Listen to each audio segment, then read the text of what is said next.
So recently we bought a 1990 Geo Tracker. It's the little 4x4 that could. And in a couple weeks my friends are going off-roading. They all own Jeeps, and I want to fix the tracker up so I can go with them. We've got some mechanical things to fix today. So the brakes are shot on this thing. It's running really rough. And then it's got this old chalk white paint job on it. I want to do a full paint job and graphics and go 90s retro themed on it. So I've got some color ideas in mind. So we got a lot of work to do. I'm gonna get that thing in the shop here and we'll get going.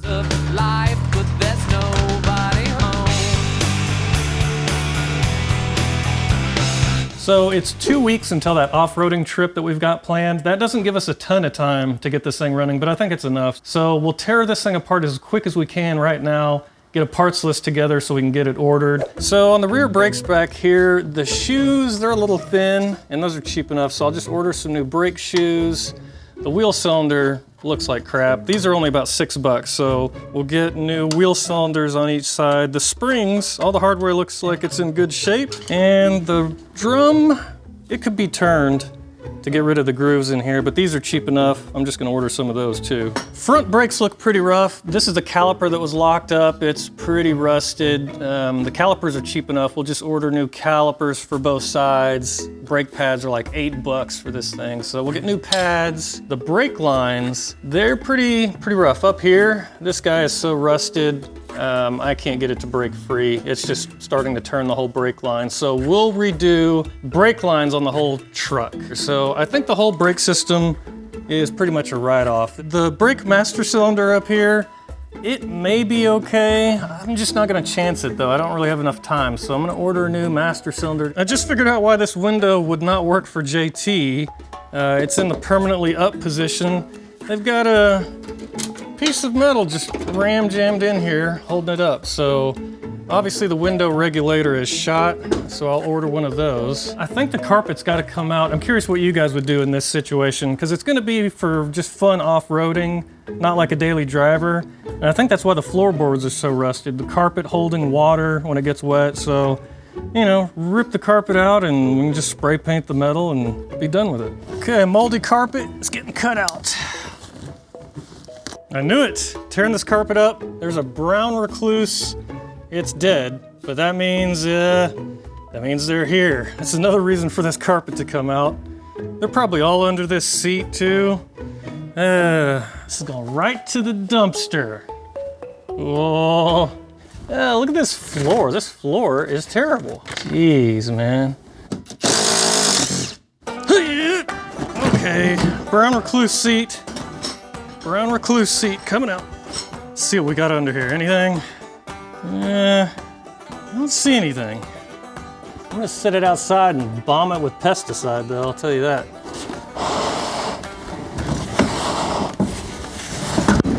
What do you guys think about the rust back here where the seatbelt mounts? This bolt, it's not really bolted to anything anymore. It's just rust. You know, see, because it goes through to the fender well. Oh, yeah. Oh, God, man. Why did we buy this? I can't believe how rusty this thing is, especially where the seat belts mount. So if you bought this thing and didn't tear it apart and check, and you actually used it, drove it on the road with someone in the back seat and had a little wreck, your seat belt is held on by about a 1/16 of an inch of rust. So it's just ripping right out and you're going into the seat in front of you. There were some people that commented on the last video that said probably got ripped off with what we paid for this, $3,100 with the condition it's in. What I have to say to those people is, I think you are correct. All right, so I got all the parts listed out here and checked off the list. Everything is ordered. The one thing I did learn is parts are pretty cheap for this old thing. They still make replacement fenders brand new. So I got 2 of those. They're under $100. Somebody still makes this front grille, so I got that. I found a replacement logo, the Geo emblem.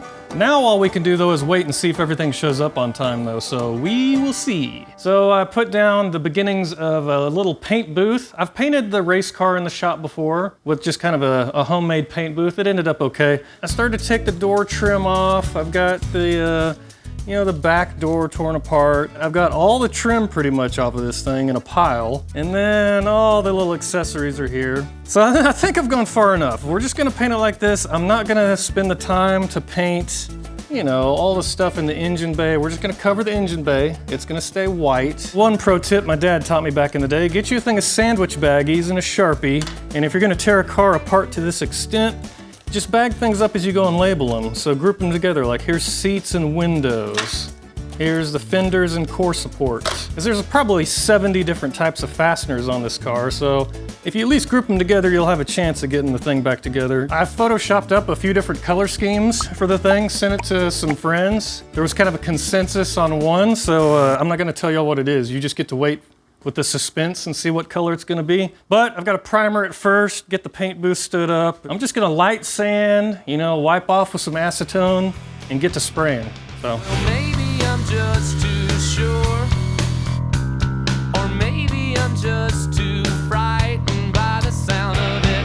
Pieces of note fall down, but the letter said, it was good living with you.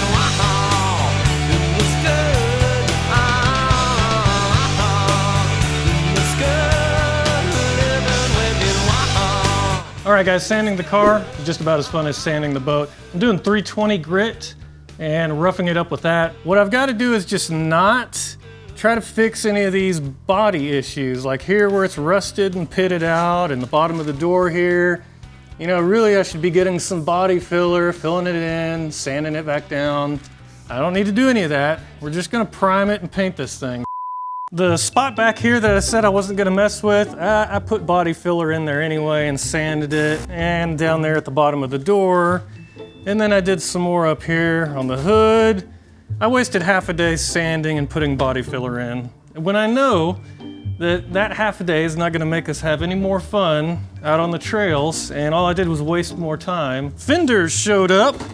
Old Amazon special here. They wrap them up pretty good, that's nice. Yeah. Let's see how these fit. Yeah, be all right. Got our replacement grill here, sanded up. Okay, I've got to get everything taped up so we can spray primer on it. We're gonna tape the engine up, the headlights, and then really I think on the inside, all I need to do is cover the dash up and the shifters, and that should be it.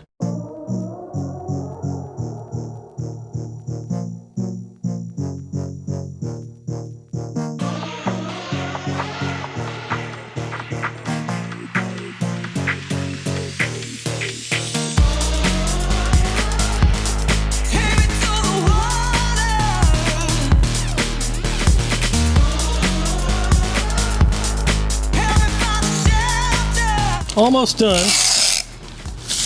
I've got the air filter that I'm using in the houseboat blowing out the garage here, and it looks like I'm getting some good negative pressure in here. Over here in my old paint tub, I hadn't been in here in a few years. I got the old Harbor Freight Special, so that thing's seen better days, but it should still work. Got a primer gun, so it'll lay the primer on thicker. So I'm gonna start with this leftover gray primer, and I'm gonna spray it through this old primer gun. And so if we can't get this part right, we're in trouble.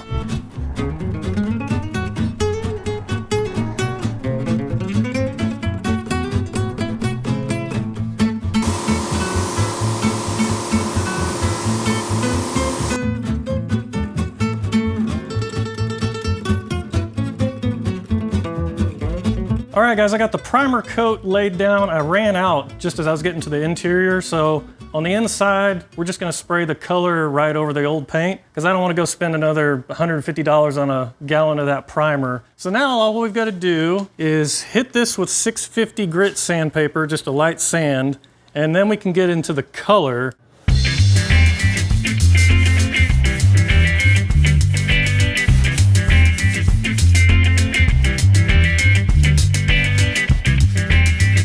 All right, are y'all ready for the color reveal? Here it goes. Drum roll, pink and yellow. So this is the $120 of metallic pink, which is crazy. Let's see, get it poured out here. Oh yeah. Okay, so we're gonna try and do some of the trim in this and maybe the wheels if I've got enough. And then just a regular yellow for the rest of the thing, not a metallic yellow. And the colors, if anyone cares, it's rose quartz and lemon ice.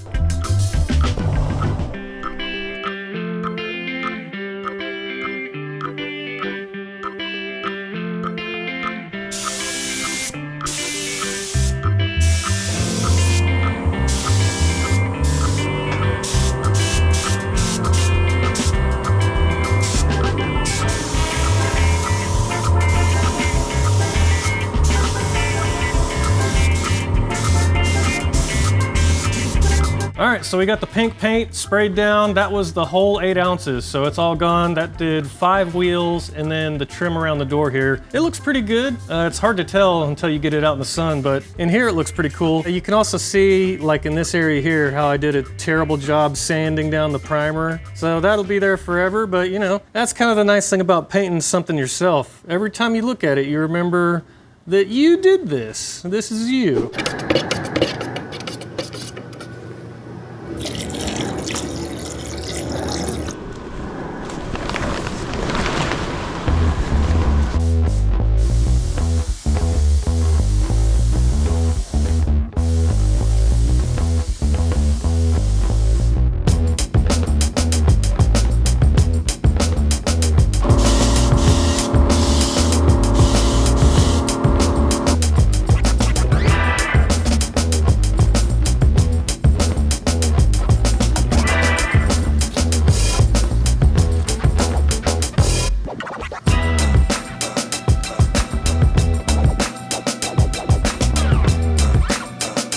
So the clear coat is on and I've got the paint booth torn down, and the clear coat is where you really get to tell the difference between a hack job painting in his garage like me and a professional painter. So first on the hood here, we've got lots of spots where dust and some bubbles have formed. Over here on the passenger side, I think my air pressure was a little too low here, and I've got a bunch of orange peel. And then over on the driver's side, I tried to give it a little more air pressure and a little more clear coat flow. Got way too much. Look at the amount of drips I got on here. So I was too close to the car, spraying too much clear coat, going too slow, and now I'm gonna have to sand this for probably 3 or 4 hours to get all of these drips out of here. I got it on the fender, but look at this. Dripping off the car, I had so much clear coat on here. My dad's buddy, who was a professional painter, he told me one time though, it's better to have more clear coat than not enough. So, you know, this is salvageable. So, you know, we can sand these down and buff it and it'll be good to go. All right, guys, I've made a mistake. I've spent the past 2 weeks after work painting this thing and doing the interior, and then I got sidetracked and started cutting vinyl graphics out. And I realized it's 3 days until we're supposed to go on this off-roading trip, and I haven't done the brake system or the tune-up yet. So this thing doesn't actually run. So we've got to get on the brakes tonight. So I've got just 3 nights after work to get this thing running. So one tip I can give people just getting started working on old cars like this is don't be afraid of the brake system. You can replace the whole thing yourself with some cheap tools from your local auto parts store or Amazon. So here's the rusted caliper that was on the front passenger side. This was locked up and it shot. And then here's the rubber line that attaches to it. And then the factory hard line. Okay, so the calipers are cheap enough. We just bought one of those, 30 bucks from your auto parts store. Brand new flexible rubber line. So you're just gonna buy this kind of stuff and be done with it. And then we're gonna make the hard line replacement. All you're gonna need, a brake flare tool kit. These are pretty cheap, any auto parts store. On most of your passenger cars, it's gonna be 3/16 brake line.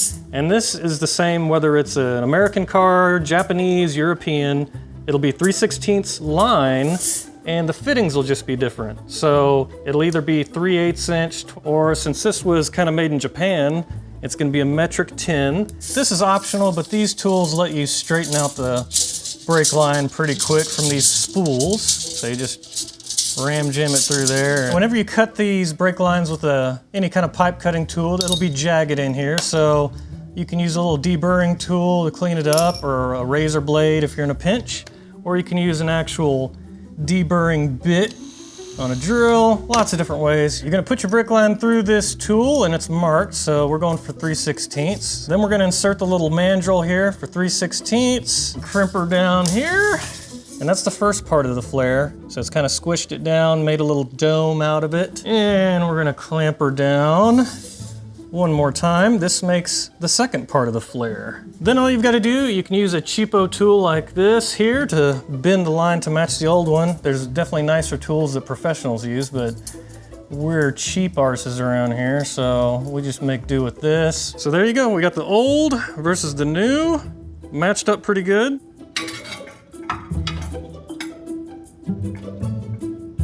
I did not get new hubs, so I'm gonna have to press the studs, I'm gonna have to press the studs out of these old brake rotors. Use the old Harbor Freight press here.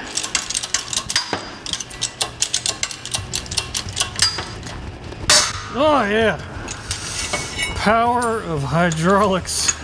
All right, old hub, new rotor. Always keep you about a gallon or so of wheel bearing grease. Always comes in handy. Put the rest of the grease into the locking hubs here because they were rusted up. Okay, got the front brakes and hub back together. Everything's spinning free. And now this actually turns really easy. All right, now it's locked. And then we'll turn it back to unlock it. And an axle unlocks. So that all works good now. All right, back brakes time. It's drums in the back, and I've got new drums, new shoes. I've never bought the correct tools to do drum brakes. I don't know why. There we go. Oh man. Rust City.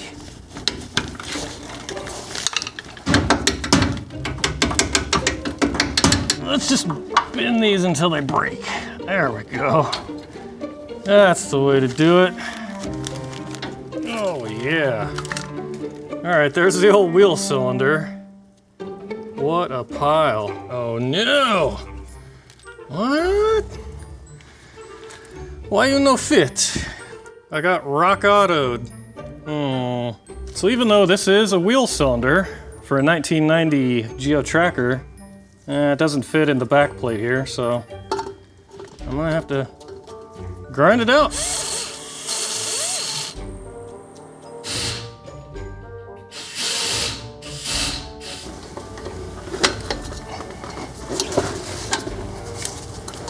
Got it back together. I had to drill holes in the bottom of the brake shoes too for this bottom spring because it did not have these holes, so I don't know what Rock Auto was doing or if I did something wrong ordering it, but we seem to be back together. All right, guys, all the brake lines are done. I've got the master cylinder in and everything's assembled. Just need to bleed the brakes and see if they actually work. Oh, we got some nasty fluid coming out of the lines. Hold on. Okay, pump. Slowly push the brake down. Oh yeah, that one works. Let's check this one. Okay, let off. All right, slowly push the brake. Oh yeah. Thank you. Got Michaela in here helping bleed the brakes. Still don't have a seat, so she's on a tub of 3M glass bubbles from sanding the boat. All right, thank you. Brake system complete. But we're not out of the woods yet, so this engine still doesn't run right, so we're gonna do all the tune-up items on this real quick, and then hopefully we can get it to run without stumbling around so much. I'm getting tired though, boys, I'm not gonna lie. I've been out here every night after work for 2 weeks, painting this thing and working on it, so tomorrow we're supposed to leave, so I gotta get this thing done by then, or I just don't get to go, so, which would be a total bummer after everything we've done to this thing, so we're gonna keep at it. All right, guys, JT showed up to help try and knock this out. We're gonna get on the tune-up real quick. We've got a O2 sensor, but what? Rock Auto gave us the wrong one. They only list a one wire. They only list the one wire, so that's what I ordered. It's just one wire on the O2 sensor, and there's 3 wires on it. Well, what's that all about then? I have no idea. So so we got rock autoed again. Something else is different? Okay, I ordered new cap and rotor. The rotor's not the same? No. Rock auto got me again. It's like a weird hex. What? All right. And cap, way different. The cap's different too? Yeah. I spent all this money on parts and they're all wrong. Well, our goal of trying to do a little tune-up on the engine's kind of falling apart. The oxygen sensor is not the correct part, and then the rotor inside the distributor is not the correct part. And if you get on like Rock Auto or O'Reilly's, I can't even find the rotor or the oxygen sensor. So, but we're out of time. We've got to leave in the morning, so we're just gonna throw this thing back together and hopefully it runs okay. Probably up to F-150 maybe. All right.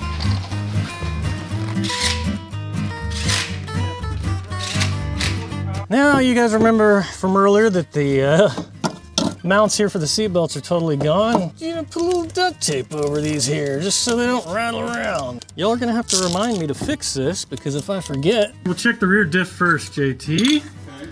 You think it's gonna have fluid in it? I think it might. It's just not like, it doesn't look like it's been leaking. You all right? Yeah, I just punched my thumb. Yeah, I bet it's got fluid in it. Oh. Pinky test? No, not yet. Any? It's probably right here. Oh, you got some? Yeah. Okay. It's just a little low. Okay, all right. We'll call that a little low. All right, it's time. You guys ready for the grand reveal? So to fully appreciate this, you're gonna have to close your eyes and go back in time to the 1990s. And if you weren't alive back then, you're just gonna have to pretend. So say it's a Saturday, you're gonna go hang out with your friends. Maybe you're gonna cruise around on the town or go to Blockbuster Video, rent a movie, and you decide you're gonna go pick them all up in your Geo Tracker.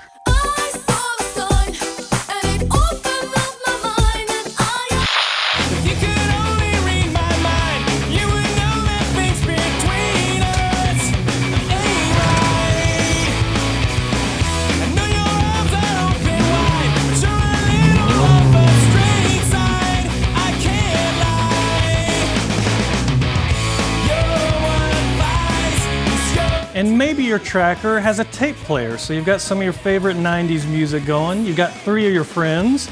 You've got the top off because it's nice outside, so you've got some wind going. And you've got 4-wheel drive, so you can drive through the streets and cruise the city, or if y'all want to go out to the beach or to the lake or camping, you can do that too, and you're not going to get stuck. It may have a goofy paint job and goofy graphics, but it's the 90s. Everything looks like that. And plus, you don't care what anybody thinks. Nobody's going to film you with their phone and post it on TikTok or Instagram because TikTok and Instagram haven't been invented yet, and cell phones don't exist yet, and there's no internet. All right, guys, what do y'all think? The paint job, it's a little bright, but I think I'll get used to it. I got some pink seat covers that showed up today and a steering wheel cover, so that kind of caps off the look. I don't know why we can't find the right parts like the cap and the rotor and the oxygen sensor, but we cleaned up the cap and the rotor as best we could, and now the stumble has gone away, so it's running pretty good. We got the brakes sorted out, so it'll lock them up. Ooh. It's a good sign. No ABS, of course. We still got a squeaky belt. It comes and goes. It'll be all right. All right, guys, so I'm loading this thing up on the trailer now because we're leaving in the morning for that off-roading trip. Oh, there we go. So if you guys are interested to see how that goes, hit the old subscribe button. I appreciate you guys hanging out with us as always, and I'll see y'all next time.